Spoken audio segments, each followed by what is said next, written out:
Hey everyone, excited to be back for this week's edition of Frequently Asked Questions for Commercial Real Estate. In today's video, what I wanted to do was talk about a question that has come up with one of my clients as we're reviewing lease opportunities in the area, and that is what's known as what exactly is an expense stop.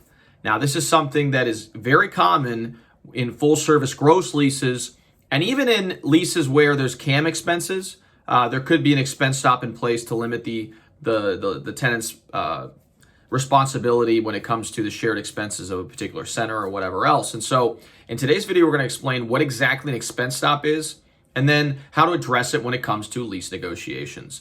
Now, before you dive in this video, I'd really appreciate it if you could like and subscribe to this channel. It helps with the YouTube algorithm and ensures more and more people can hear this message and learn about the many facets of commercial real estate. So now that you've done that, go ahead and like and subscribe below.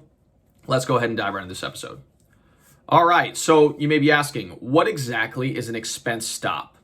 Well, an expense stop is a fixed amount, a fixed value, at which point the tenant stops being responsible for an operating expense, or I should say the landlord if it's a full service gross lease. So as an example, let's say that you are a landlord of an office building and you are paying, you're marketing the space at $22 a square foot.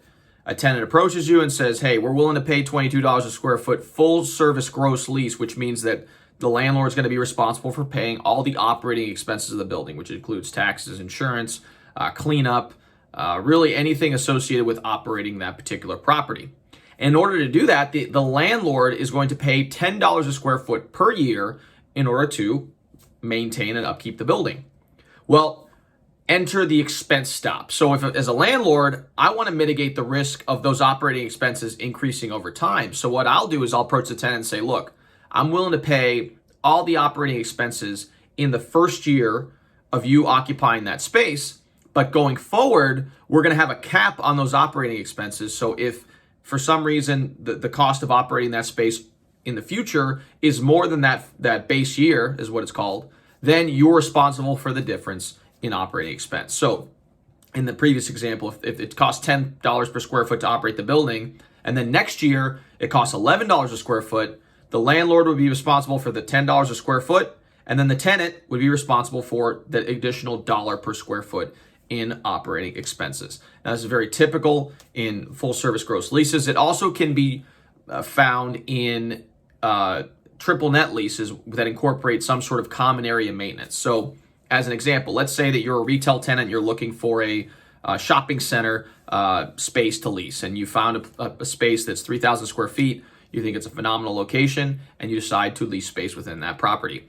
If the common area maintenance charges for that area, meaning the cost to be able to maintain the common areas, so, trash pickup, cleaning up the parking lot, paving the parking lot over a period of time, all that expense is going to be $3 a square foot. You're going to be responsible for $9,000 a year, $3 per square foot times the 3,000 square foot space that you just leased out in common area maintenance charges. However, those charges can increase over time. So you as the tenant would want to negotiate with the landlord and say, okay, I understand that the common area maintenance charges this year are $3 a square foot.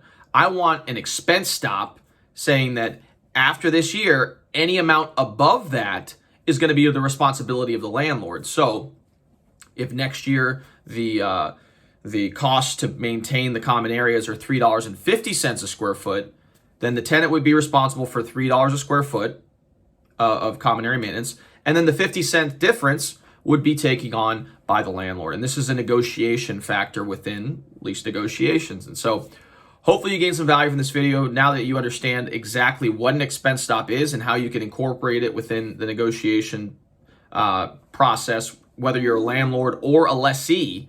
If you're looking to lease space or acquire property here in the Louisville area, I'm a commercial real estate agent in town. I'd be happy to help you do so. If so, feel free to reach out to me. My number is 502-536-7315, or you can reach me via email at raphael@grisantegroup.com. Also, if you like this channel and you gain some value from it, please like and subscribe. We really appreciate all the support, and it helps spread the message to a broader audience. So thanks again for tuning in, and we'll see you all next time.